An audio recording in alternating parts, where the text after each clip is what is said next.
Hi everyone, welcome back to the second part of the chapter number 3. So 320 से पहले 15 हमने पूरा कर लिया था, तो आज इस वीडियो में हम कवर करेंगे तीन चीजें। पहली चीज हम कवर करने वाले हैं 320, सेकंड हम कवर करेंगे complete automated environment and third हम इसमें कवर करेंगे ऐसे 330 और उसी के साथ हमारा एंटायर चैप्टर हो जाएगा फिनिश। तो 320 कैसे क्या बोलता है? 320 ऐसे बोलता है कि ऑडिटर को मेंटलिटी सेट करनी पड़ेगी। अब मेंटलिटी लेवल क्या होता है? एक ऐसा लेवल जो कि ऑडिटर सेट करता है कि अगर इतने अमाउंट तक की मिस स्टेटमेंट हुई तो हम लोग टॉलरेट कर लेंगे, हम कोई भी फर्दर एक्शन हम नहीं लेंगे। और अगर जो मिस स्टेटमेंट मिलेगी अगर वो इस लेवल से एक्सीड कर जाती है तो वहां पर हमें एक्शन भी लेना पड़ेगा। उसी को हम बोलते हैं मेंटलिटी लेवल। क्या बोलते हैं उसी को? मेंटलिटी लेवल उसको हम बोलते हैं। तो बेसिकली अगर मैं आपको इसका वो बताऊं, एक बार बेस लेवल वो बताऊं एग्जांपल, तो इसका क्या बनेगा कि जैसे मान लो मैंने एक्स से पूछा कि अगर आपकी पॉकेट से कितने रुपए गुम हो जाए जो आपको फर्क नहीं पड़ेगा, एंड ही सेड सर 100। मैंने वाई से पूछा एंड वाई सेड सर 200। मैंने जेड से पूछा, वो बोले सर 50 रुपीज। तो हर एक बंदे का सहन करने का एक लेवल है कि इतना अगर गुम हो जाए पैसे तो उसको फर्क नहीं पड़ेगा, वो ज्यादा ज्यादा वो दुख नहीं मनाएगा कितने पैसे हमारे गुम हो गए। तो वैसा ही ऑडिटर होता है, वो भी कुछ लेवल सेट करके चलता है। कितना अमाउंट हुआ तो हम सहन कर लेंगे, उससे ज्यादा अमाउंट हुआ तो हमें फर्दर एक्शन लेना पड़ेगा। उसी लेवल को हम बोलते हैं mentality level. So any misstatement considered to be material if they could influence the economic decision of user। इसने बट मेटली की जो डेफिनेशन दी है वो इंपॉर्टेंस के पॉइंट ऑफ व्यू से दी है कि कब एक ट्रांजेक्शन, कब एक मिस स्टेटमेंट को मेटीरियल बोलेंगे अगर उस गलती से लोगों का डिसीजन इन्फ्लुएंस हो सके तो उसको हम बोलते हैं मेटीरियल। मतलब अगर मैंने वो चीज छुपाई ली, लोगों को नहीं बताई, तो उसमें उनके डिसीजन पर इफेक्ट पड़ सकता है और बताने से लोगों के डिसीजन में मेजर इंपैक्ट भी आएगा, तो उसी को हम बोलते हैं मेटीरियलिटी। अब क्या चीज मेटीरियल है?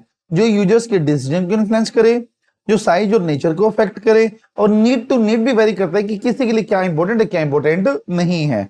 सो जब भी ऑडिटर मेटीरियलिटी डिटरमाइन करता है लेवल तो कुछ अजम्पशंस लेके चलता है। क्या क्या अजम्पशन लेके चलता है? वो हमारी हैं। First that the user have reasonable knowledge of the business, कि जो यूजर्स हैं उनको बिजनेस की रीजनेबल नॉलेज है। सेकंड, वो एफएस को अच्छे से अंडरस्टैंड भी करते हैं और वैसे एज्यूम भी करते हैं कि जो एफएस हुई है वो presented audited to the level of materiality हुई है। मतलब ऑडिटर ने कुछ एक लेवल तक का मेटलिटी सहन करी है, उसके बाद ये एफएस हमारी प्रेजेंट हुई है। तो इसीलिए यूजर्स ये नहीं मानते कभी भी कि तो बिल्कुल ही एरर फ्री है, इसमें कुछ भी नहीं है। यूजर्स भी मान के चलते हैं कि कुछ चीजें ऐसी हुई होंगी जो ऑडिटर ने भी इग्नोर कर दी होंगी। Recognise the uncertainty in the estimates, और अगर मान लो एफएस के अंदर कुछ एस्टिमेट्स हैं तो यूजर एज्यूम करके चलते हैं कि जरूर उनके अंदर कोई ना कोई अनसर्टेनिटी हो सकती है। मतलब एस्टिमेट्स पर, प्रोविजंस पर, अजम्पशन पर हमें पूरा का पूरा विश्वास नहीं रखना है। And make the reasonable economic decision, और ऑडिटर एज्यूम करके चलता है कि जो एंटिटी के मेजर यूजर्स हैं वो अपना इकोनॉमिक डिसीजन उसको देख के ही लेते हैं। तो बेसिकली जब वो रिपोर्ट देगा या फिर मेंटलिटी लेवल सेट करेगा तो चार चीजों की वो अजम्पशन लेगा। पहला कि यूजर्स को बिजनेस की नॉलेज है, यूजर्स एफएस को अंडरस्टैंड करते हैं, अनसर्टेनिटी को रिकॉग्नाइज करते हैं और एक रीजनेबल इकोनॉमिक डिसीजंस भी लेते हैं। ओके, फिर हमारा पॉइंट आता है व्हाट इज परफॉर्मेंस मैट्रिटी। एक मैट्रिटी लेवल पूरी एफएस के अलावा किसी छोटे अमाउंट पर सेट करना, किसी class of transaction account balances पर सेट करना, उसी को हम बोलते हैं performance materiality. The amount set by the auditor at less than the materiality for the FS as a whole, मतलब पूरे एफएस एज अ होल के अलावा एक सिंगल लेवल पर मैट्रिटी लेवल को सेट करने को हम बोलते हैं performance materiality, lower level than the overall materiality. अब मैट्रिटी निकलती कैसे है? Percentage into benchmark. बेंचमार्क क्या होता है? सेल, परचेज, जो मैं टारगेट मेरा वो है जिसके ऊपर मुझे अपना ओपिनियन देना है, वो इनटू परसेंटेज अपनी जजमेंट के ऊपर होती है। ओके, कि मेरे अनुसार 2% मैं साइन कर सकता हूँ, किसी और के अनुसार 5%, किसी और के अनुसार वो 10% एंड फोर्थ के अकॉर्डिंग वो 15%। तो it depends on the person to person, professional to professional, और उसको हम लगाएंगे अपने टारगेट पे और बन जाएगा हमारा मैट्रिटी लेवल। जब हमें बेंचमार्क चूज करना है कि किसके ऊपर हम मैट्रिटी लेवल सेट करें तो क्या क्या फैक्टर्स हम डिटरमाइन करेंगे? First is elements of financial statement, ये तो बात है ही ना, एफएस के आइटम्स के ऊपर ही हमें वो लगाते हैं बेंचमार्क, तो एलिमेंट्स हम चेक करेंगे। सेकंड, पूरी एफएस के ऊपर पूरी एफएस में से कौन सा ऐसा आइटम है जिसके ऊपर यूजर का टेंशन ज्यादा रहता है, तो वो भी हम बेंचमार्क सेट कर सकते हैं। एंटिटी के नेचर से भी डिपेंड करता है, उसकी लाइफ साइकिल से, इन्वायरमेंट कैसा, ओनरशिप स्ट्रक्चर कैसी है, कैसे वो फाइनेंस हुई है। और रिलेटिव वोलेटिलिटी कैसी है बेंचमार्क में, मतलब जो चीज मैं सेट करना चाह रहा हूँ उसमें चेंजेबिलिटी कैसी है, मतलब कितना फ्रिक्वेंटली वो चेंज होता है, कि ऐसा तो नहीं आज मैं मैट्रिटी लेवल सेट करूंगा क्योंकि वो चेंज होकर फिर दोबारा से मुझे रिवाइज भी करना पड़े। तो इसीलिए ये 4 फैक्टर्स हैं जो हमें कंसिडर करने पड़ेंगे while determining the benchmark. First is volatility, element of FS, item of FS on which the attention of the user tend to be focused, and the nature of the business. अब generally आपको MCQ में याद करना है, इसको mark करना important. Okay, अब बात ऐसी है, profit before tax from continuing operation is often used profit oriented entity. Profit oriented entity में बेंचमार्क क्या सेट होता है, प्रॉफिट बिफोर टैक्स। अब बेंचमार्क सेट करने के लिए हम कौन कौन सा फाइनेंशियल डेटा यूज करते हैं, पिछले साल का, इस साल का, बजट या फोरकास्ट, या कोई भी हमारे चेंजेस हुए सिग्निफिकेंट, उसको भी हम बेंचमार्क बना के सेट कर सकते हैं। अब क्या फैक्टर्स ऐसे इंडिकेट करते हैं कि मुझे पार्टिकुलर क्लास ऑफ ट्रांजेक्शन के लिए अलग से मैच्योरिटी लेवल सेट करना पड़ेगा, मतलब क्या चीज हमें ये बताएंगी कि मुझे परफॉर्मेंस मैच्योरिटी सेट करनी है, या तो लो रेगुलेशन बताए कि इस चीज के ऊपर आपको अलग से लेवल सेट करना है, या इंडस्ट्री टू इंडस्ट्री मैटर करते हैं, किसी इंडस्ट्री के लिए वो चीज काफी ज्यादा इंपॉर्टेंट जो पार्टिकुलर क्लास है उसको मुझे आई एम सॉरी, मैं रिपीटिंग अगेन, उसको मैं बेंचमार्क सेट करना पड़ सकता है। और ऐसा कोई आइटम हो जहां पर यूजर्स का अटेंशन फोकस होता हो तो उसको भी बेंचमार्क मान सकते हैं अलग से।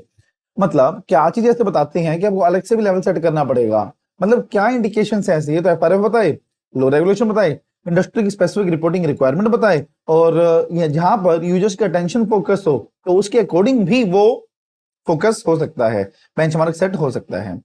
फिर क्या क्या चीजें मुझे डॉक्यूमेंट करनी है, maturity level, performance maturity, and कोई भी रिवीजन हुआ है दोनों में से तो वो भी हमें डॉक्यूमेंट करना पड़ेगा। अब मैच्योरिटी का और ऑडिट रिस्क का इनवर्स रिलेशन है, डायरेक्ट रिलेशनशिप है, it is a inverse relationship. क्यों? अगर ऑडिट रिस्क ज्यादा होगा मतलब एफएस गलत ज्यादा होंगे और मेरे गलत ओपिनियन देने का रिस्क ज्यादा होगा, क्या नहीं नहीं मुझे बहुत अवेयर रहना है, ऐसा ना हो कि गलत ओपिनियन में दे दूं, तो मुझे ज्यादा वेरिफिकेशन करना पड़ेगा, और ज्यादा वेरिफिकेशन में कब करूंगा, जब मैं मैच्योरिटी लेवल कम होगा। मतलब अगर रिस्क ज्यादा है तो मैं एक भी चीज नहीं छोड़ूंगा, मैं हर चीज कंसिडर करके चलूंगा, बट मैच्योरिटी लेवल में तो होता ही क्या है, चीजों को छोड़ना, तो मैं एक भी चीज नहीं छोड़ूंगा, इसलिए क्या हो गया, कम हो गया। बट अगर रिस्क कम है तो मैच्योरिटी लेवल मेरा इंक्रीज हो जाए, क्योंकि रिस्क है ही नहीं, मैं कहूँ यार ठीक है ना, कर दे ऐसे ऑडिट, कोई ऐसी दिक्कत वाली बात नहीं, सब कुछ सॉर्टेड है मैनर में, कोई दिक्कत वाली बात ही नहीं है, तो इसीलिए वहां पर हमारा इनवर्स रिलेशनशिप हो जाता है। अब रैप लगाने में, फैप लगाने में और अनकरेक्टेड मिसस्टेटमेंट का इवेल्युएट करने में, फैक्ट इवेल्युएट करने में हमारा ये जो ऑडिट रिस्क और मैच्योरिटी लेवल वो फैक्ट करता है।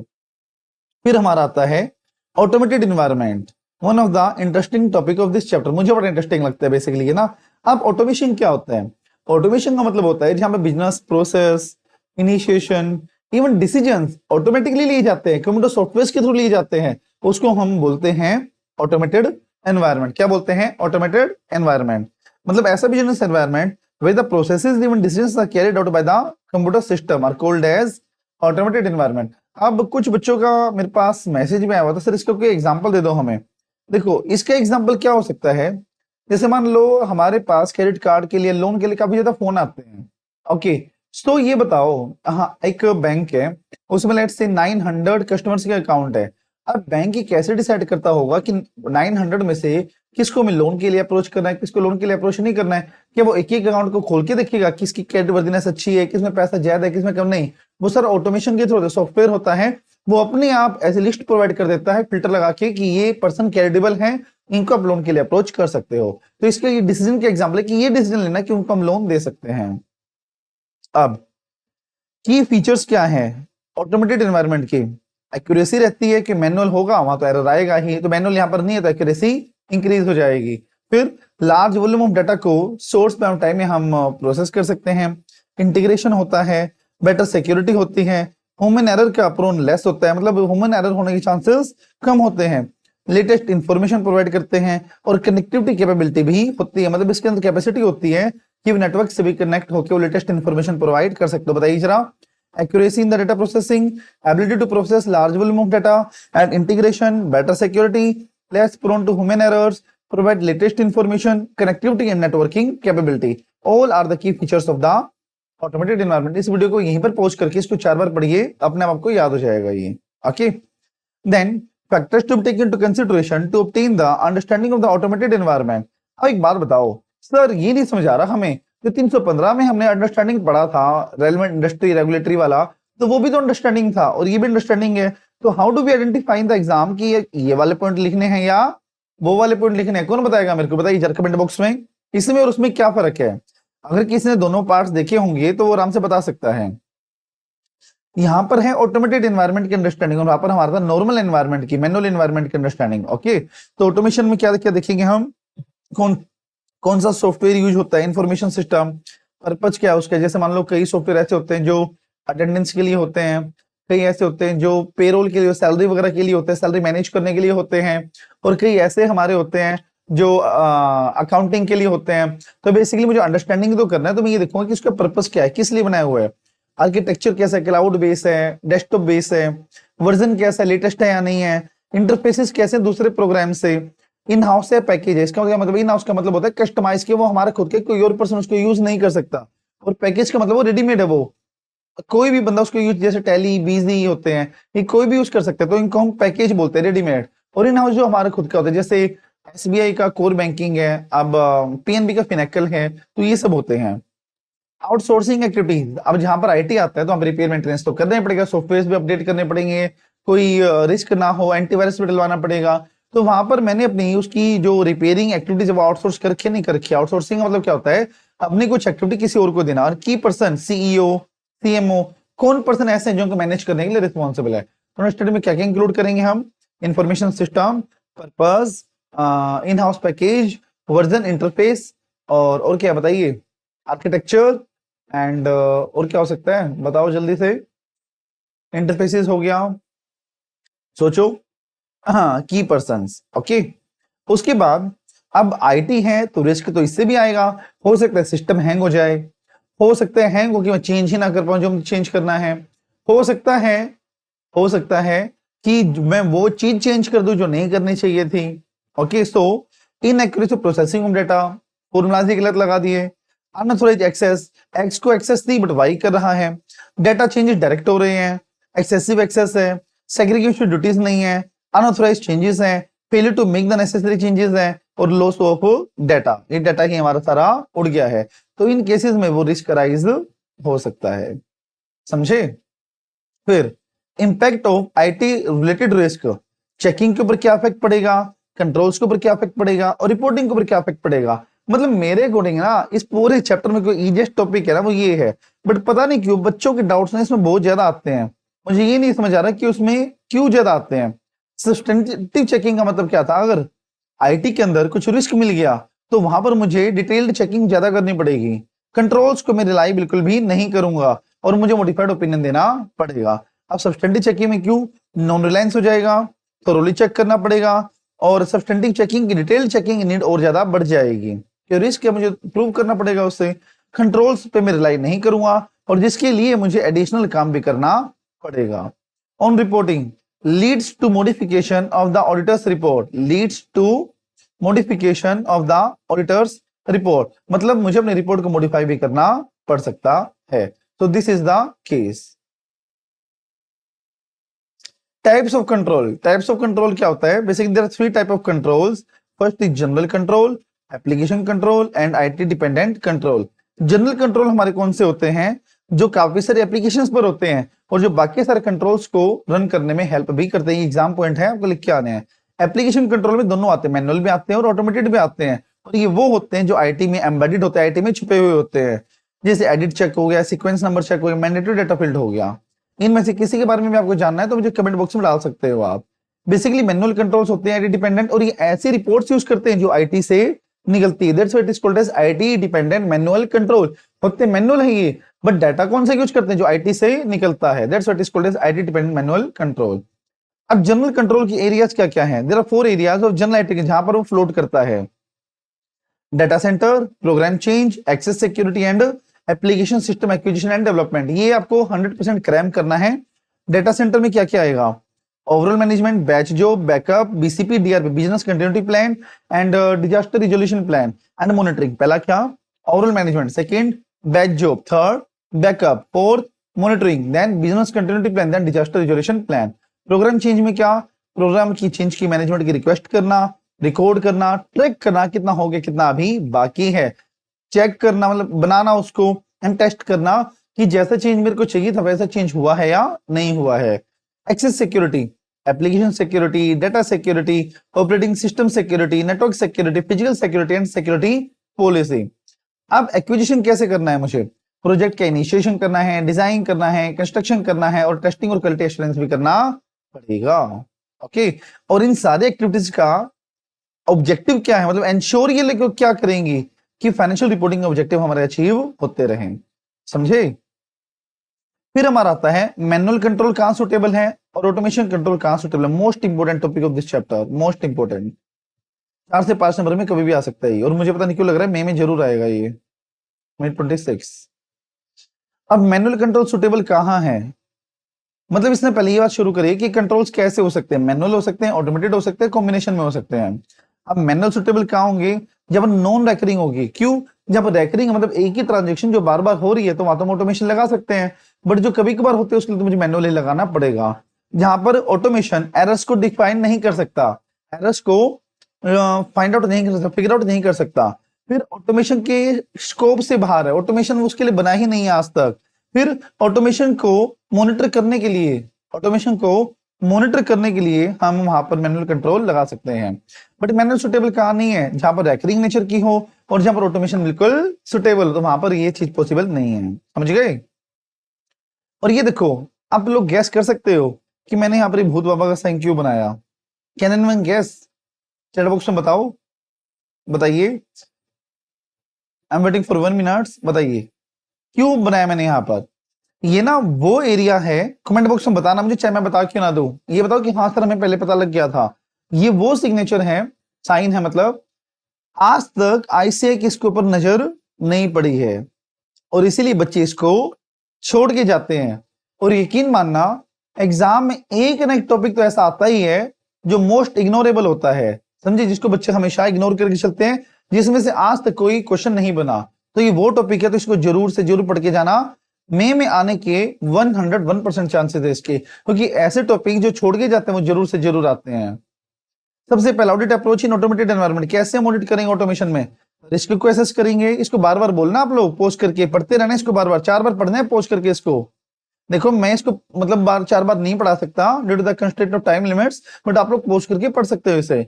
रिस्क असेसमेंट करना, अंडरस्टैंड और इवेल्युएट करना, ऑपरेटिंग इफेक्टिवनेस चेक करना कंट्रोल्स की, और रिपोर्टिंग करना, क्या बोलो, एसेस करना रिस्क को, अंडरस्टैंड करना रिस्क को, फिर कंट्रोल्स की ऑपरेटिंग इफेक्टिवनेस को चेक करना और लास्ट में रिपोर्ट करना। रिस्क असेसमेंट में क्या क्या देखूंगा मैं, अकाउंट्स देखूंगा, डिस्क्लोजर देखूंगा, क्वालिटेटिव एक्सपर्ट देखूंगा, क्वांटिटेटिव देखूंगा, फाइनेंशियल स्टेटमेंट एडजस्टमेंट्स देखूंगा मैं, और फिर कंसीडर द रिस्क और उनके सोर्सेज भी मैं देखूंगा। अंडरस्टैंड में कैसे करूंगा, फ्लो चार्ट बना के, नैरेटिव्स में डिटेल्ड लेके, उनकी रिस्क कंट्रोल मैट्रिक्स बना के, आईटी जनरल और एप्लीकेशन कंट्रोल की अंडरस्टैंडिंग मुझे लेनी पड़ेगी। फिर test for the operating effectiveness, अब चेक करना मुझे कंट्रोल्स कैसे हैं, फिर कंट्रोल टेस्टिंग करना है मुझे, डेटा की रिलायबिलिटी चेक करनी है, सैंपल टेस्टिंग करना है और रिपोर्ट्स को भी टेस्ट करना पड़ेगा। फिर रिपोर्टिंग आता है, कंट्रोल डेफिशिएंसी को इवैल्यूएट करना है, सिग्निफिकेंट फाइंड आउट करना है मुझे कितने हैं उसमें, रेमेडियल एक्शन देखना है, फिर ऑडिट रिपोर्ट भी मुझे देनी पड़ेगी। पहला क्या, कंट्रोल डेफिशिएंसी फाइंड आउट करना, सिग्निफिकेंस फाइंड आउट करना, रेमेडियल एक्शन लेना और ऑडिट रिपोर्ट भी चेक करना। Okay, so therefore risk assessment, understand, controls and reporting. Okay, 4 pointing को अच्छे से कर लेना, बार बार रिपीट करके। डेटा एनालिटिक्स क्या होता है, ऐसा कोई भी ऑटोमेशन सॉफ्टवेयर जो मैं यूज करता हूं ताकि अपने काम को सिंप्लीफाई कर पाऊं, ओके, और जल्दी जल्दी में डाटा अपना कंप्लीट कर पाऊं, वेरिफिकेशन जल्दी पूरी कर पाऊं, उसको बोलते हैं डेटा एनालिटिक्स। ऐसे टूल्स, ऐसे प्रोसेसेस जिससे हम लार्ज अमाउंट ऑफ डाटा को टैप कर सकते हैं, कैप्चर कर सकते हैं, ताकि एक मीनिंगफुल इंफॉर्मेशन हमारे पास आ जाए। जैसे मेरे पास ना 10,000 इनवॉइसेज है, अब उनमें से मुझे 150 चाहिए, कौन से 150 लो मुझे समझ नहीं आ रहा, तो मैं सॉफ्टवेयर में डाला, उसने अपने आप 150 लाके दे दिया मेरे को। तो लार्ज अमाउंट ऑफ डाटा को मैंने टैप किया ताकि मेरे पास 150 की मीनिंगफुल इंफॉर्मेशन आ सके। क्लियर है सबको। बेनिफिट्स क्या है, प्रॉफिटेबिलिटी इंक्रीज करता है, एक्यूरेसी इंक्रीज करके कस्टमर सर्विसेज बेटर प्रोवाइड करता है, कॉम्पिटिटिव एडवांटेज देता है और मोर एफिशिएंट ऑपरेशन से प्रोवाइड करता है। अब एक ऐसी टेक्निक का नाम कैट, और इस पे आ सकता है अपना एमसीक्यू जो पास्ट ईयर में भी 2 नंबर का आ चुका है। ओके, तो इसको बहुत अच्छे से करना आप लोग। ओके जी, अब कैट की फुल फॉर्म क्या है, कंप्यूटर असिस्टेड ऑडिटिंग टेक्निक। जैसे यहाँ पर अकाउंटिंग लगा देंगे, यहाँ पर ऑडिटिंग लगा देंगे, यहाँ पर ऐसे ऐसे आपको computer assisted auditing technique, audit बाद में है बस। कहाँ पर हम डेटा एनालिटिक्स यूज कर सकते हैं? डेटा की कंप्लीटनेस को चेक करने के लिए, सैंपल सिलेक्ट करने के लिए, बैलेंसेस को रिकम्प्यूट करने के लिए, रीपरफॉर्मेंस करने के लिए, फ्रॉड इन्वेस्टिगेशन के लिए और जर्नल एंट्रीज के एनालिसिस करने के लिए। पहला रिकम्प्यूटेशन रीपरफॉर्मेंस एक है, जर्नल एंट्री फ्रॉड इन्वेस्टिगेशन अलग है। ओके, और फिर हमारे पास अर्थमेटिकल एक्यूरेसी और फ्रॉड इन्वेस्टिगेशन या completeness of data, sample size. Okay, ये सब चीजें हैं। डिजिटल ऑडिट क्या होता है? ये ना मैंने इसमें एक ही लाइन ऐड करी, बट आप लोग 2-3 लाइन बना के लिखोगे। आज के दिन में, आज के सिनेरियो में जो बिजनेस है वो लार्ज अमाउंट से इंक्रीज हो रहा है, डिजिटल होता जा रहा है, तो ऑडिटर को मैनुअल ऑडिट करना पॉसिबल नहीं है। तो इसीलिए audit need to apply the digital technique while performing the audit. तो उसी को हम क्या बोलते हैं? Digital audit, that use of the artificial intelligence और other use of latest technique in the audit. अब रिस्क को मुझे डॉक्यूमेंट करना है। क्या क्या डॉक्यूमेंट करूंगा मैं रिस्क में? क्या मेरी डिस्कशन हुई है मैनेजमेंट के साथ, एंगेजमेंट टीम के साथ, की एलिमेंट जो अंडरस्टैंडिंग की मुझे ऑब्टेन करनी है, रिस्क ऑफ मटेरियल में स्टेटमेंट और जो रिस्क आइडेंटिफाइड हुए हैं और कंट्रोल्स कैसे हैं, ये सारी चीजें मुझे डॉक्यूमेंट करना पड़ेगा। अब ये भी मोस्ट इंपोर्टेंट है, लिखो मोस्ट इंपोर्टेंट, जितने स्टार्स लगाने हैं उतने स्टार्स लगा लो। एंड ये आ सकता है आपका 3 मार्क्स में, पास्ट ईयर में आया हुआ है। जब मुझे कुछ फाइंडिंग्स मिल जाती हैं या कुछ एक्सेप्शंस मिल जाती हैं या कुछ मटेरियल मिसस्टेटमेंट मिल जाती है, तो मुझे करनी पड़ती है रिपोर्टिंग। बट रिपोर्टिंग करने से पहले फाइंडिंग्स और एक्सेप्शन की कुछ चीजें मुझे कंसिडर करनी पड़ेंगे। वो क्या है आइए देखते हैं। आपको क्वेश्चन में ये वर्ड जरूर से जरूर मिलेगा और इससे ही आपको पता चलेगा कि मुझे ये 3 पॉइंट लिखने हैं, 4 पॉइंट। पहला, क्या कोई और वीकनेस है, उस वीकनेस का इंपैक्ट क्या है, उस डेफिशिएंसी को मुझे रिपोर्ट करना है, और अगर वो सिग्निफिकेंट डेफिशिएंसीज है तो मुझे मैनेजमेंट के साथ कम्युनिकेट भी करना पड़ेगा। So are there any weakness, findings conclusion वाला है, फाइंडिंग्स और एक्सप्रेशन वाला, are there any weakness, what is the impact of those weaknesses and deficiencies and significant deficiencies. तो ये था हमारा कंप्लीट ऑटोमेटेड एनवायरनमेंट। अब चलते हैं हम इस चैप्टर के आखिरी टॉपिक के ऊपर, जिसका नाम है responses to the SS risk 330। ये बेसिकली ना 315 से जुड़ा हुआ है। 315 में हम रिस्क को एसेस करते हैं कि कहां पर रिस्क हो सकता है। मुझे कहीं जगह पर रिस्क मिल गया, अब मुझे उसको क्या करना है? रिस्पॉन्ड। ओके, और रिस्पॉन्स कैसे होता है 330 की, मुझे उसके ऊपर रिएक्ट कैसे करना है। ओके, सो यहाँ पर ना ये पूरा जो आपका ऐसे वो मैंने क्वेश्चन फॉर्म में कन्वर्ट किया है।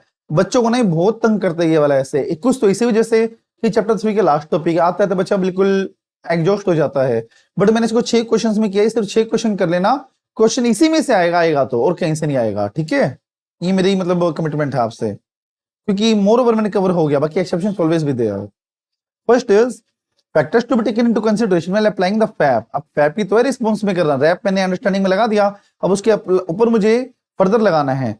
तो जब हम फर्दर लगाएंगे तो क्या क्या देखेंगे? मिस स्टेटमेंट का लाइक्लीहुड कैसा है, उसके कंट्रोल्स कैसे हैं, और जितना ज्यादा रिस्क होगा उतने ज्यादा मुझे ज्यादा एविडेंसेस लेने पड़ेंगे, और ज्यादा एविडेंसेस लेने के लिए मुझे ज्यादा प्रोसीजर्स लगाने पड़ेंगे। ओके, तो पहला, जब हमें रिस्पॉन्सेज देना है तो क्या क्या हम कंसिडर करेंगे एफएपी लगाने के लिए? मिस स्टेटमेंट की लाइक्लीहुड कैसे और कितनी वो हो सकती हैं, कंट्रोल्स कैसे हैं उसको मिटिगेट करने के लिए, और जितना ज्यादा रिस्क होगा उतने ज्यादा प्रोसीजर मुझे लगाने पड़ेंगे और ज्यादा एविडेंसेस लेने पड़ेंगे।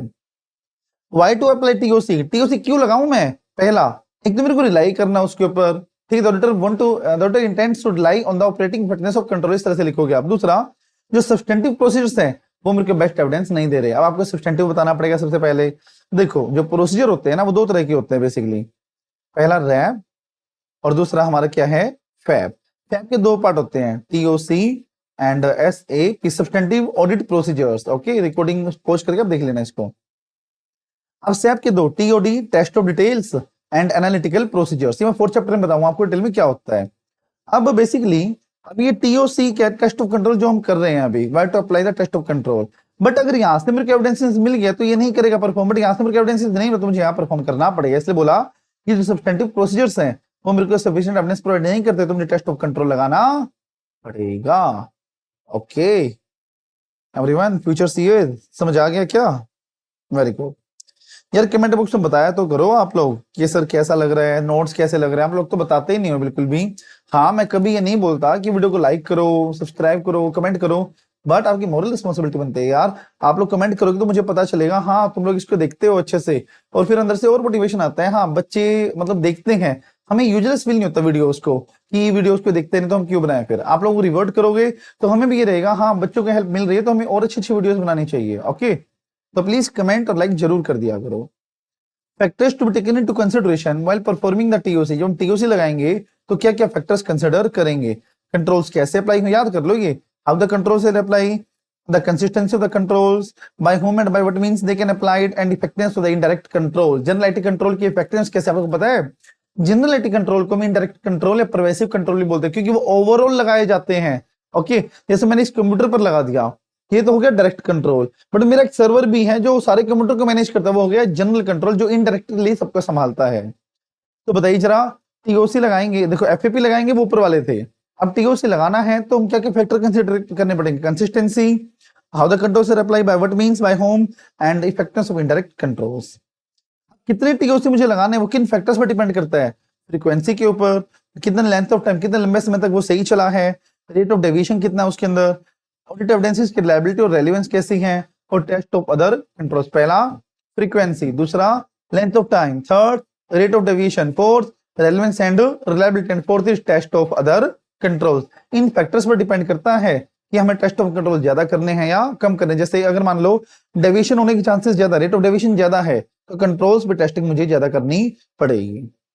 फिर use of audit evidence, previous audit, अगर पिछले साल के एविडेंसेस मुझे आज यूज करने हैं नहीं करने हैं, वो डिपेंड करता है कंट्रोल्स की इफेक्टिवनेस पर, जनरल कंट्रोल की इफेक्टिवनेस पर, रिस्क कितने कंट्रोल्स में, मिस स्टेटमेंट कितनी है, और अदर कंट्रोल्स की कैरेक्टरिस्टिक्स में रिस्क कितना है, इन पे डिपेंड करता है कि मुझे पिछले साल के ऑडिट के एविडेंसेस यूज करने हैं या नहीं करने हैं। फिर last topic of this entire chapter is specific inquiries, मतलब जब मुझे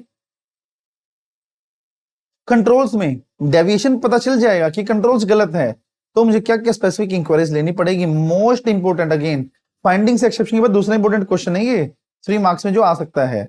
सबसे पहले मुझे देखना है क्या टेस्ट ऑफ कंट्रोल में एप्रोप्रिएट बेसिस प्रोवाइड करता है, क्या एडिशनल टेस्ट नेसेसरी है, और पोटेंशियल रिस्क कितना है जो मुझे एड्रेस करना पड़ेगा। इन स्पेसिफिक इंक्वायरी के बाद मुझे रिपोर्टिंग करना पड़ेगा। पहला क्या कंट्रोल्स की जो टेस्टिंग हुई है वह एप्रोप्रिएट है या नहीं है, क्या एडिशनल टेस्ट नेसेसरी है या नहीं है, और पोटेंशियल रिस्क कितना है।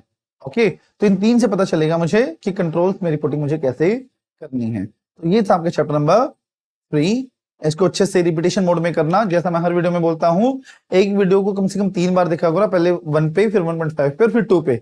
इससे आपके कंसेप्ट बिल्कुल मक्खन हो जाएंगे और आराम से आपको सारी चीजें रिटेन हो जाएंगी। ओके, सो ये था चैप्टर नंबर 3। ओके, और कोई डाउट हो तो आप लोग मुझसे पूछ सकते हो टेलीग्राम पे, व्हाट्सएप पे नंबर नीचे दिया गया है टिकर में। और दूसरी बात, अगर आपको नोट्स चाहिए हो तो पीएससी पाठशाला का जो हमारा एकेडमी का नाम है उसके ग्रुप को ज्वाइन कर सकते हो, और ये नोट फ्री ऑफ कॉस्ट आप डाउनलोड कर सकते हो। मिलते हैं नेक्स्ट वीडियो में भी chapter number 4 with the mind maps and the Hamilton charts. Thank you. Have a nice day.